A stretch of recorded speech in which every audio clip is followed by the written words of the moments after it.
So what are the positive aspects of ego? I mean, we talk about arrogance, but could there be a positive aspect when people, like, let's say, lack self-confidence in a situation? Well, I mean, one of the things that I've spent a lot of time thinking about is that exact question, right? You don't write a book saying ego is bad without, maybe spending a couple of seconds thinking about if it has some positive traits. The way that I define it as sort of delusion and arrogance and superiority and this sort of group of traits, I would say no. I don't think there's any reason that you want to introduce those things into your life. Now, is confidence important? Absolutely. But I want to make the distinction between confidence and ego. I talk about this a lot in the book. The distinction is that confidence is earned. Confidence is based on fact, on experience, on information, and ego is based on what we, if confidence is what is real, ego is what we wish to be true, right? It's Aristotle has this concept of the golden mean, right? And so he's saying that every virtue is basically the midway point between two vices, two extremes. So he's saying courage is halfway between recklessness and cowardice. And it's right there in the middle. Or generosity is halfway between, again, sort of just giving all your money away and being tight-fisted, right?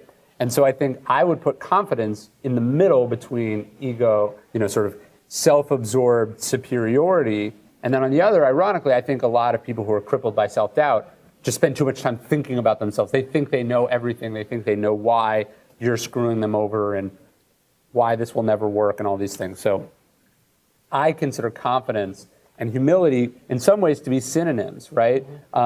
Humility literally means it's lowliness, but the definition we have of humility is someone who sort of knows their strengths and weaknesses. They accurately see themselves. They don't think they're better than anyone else. They're sort of inwardly focused.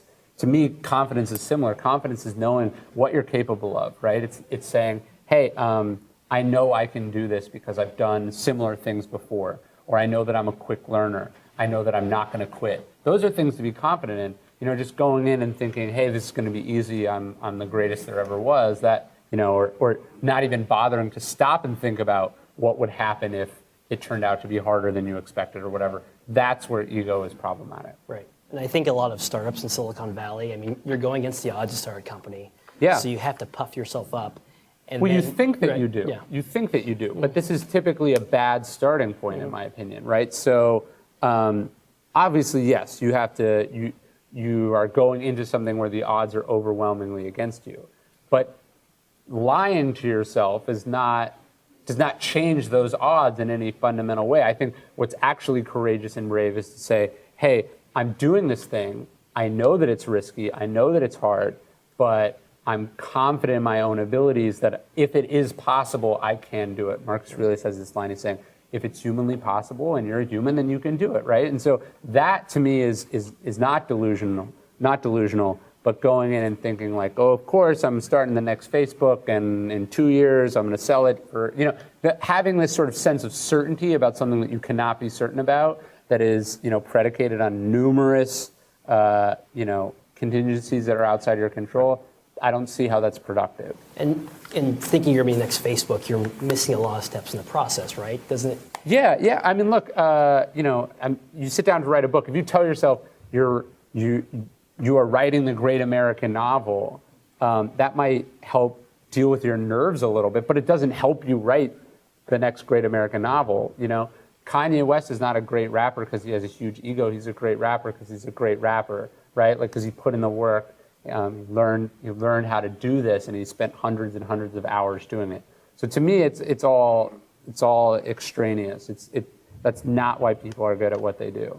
Sure, in the way that, like, let's say a drug might mask an inner pain for a short amount of time before it escalates into an addiction. I think you can see a similar thing with ego, right? If you're starting a company, writing a book, moving across country to become an actor. These are scary things. And you can numb yourself of that pain through ego and narcissism, I guess, but it doesn't, that's all it's doing. It's not making the pain go away, it's just numbing it slightly. And often I find that it pops up in other places. Right.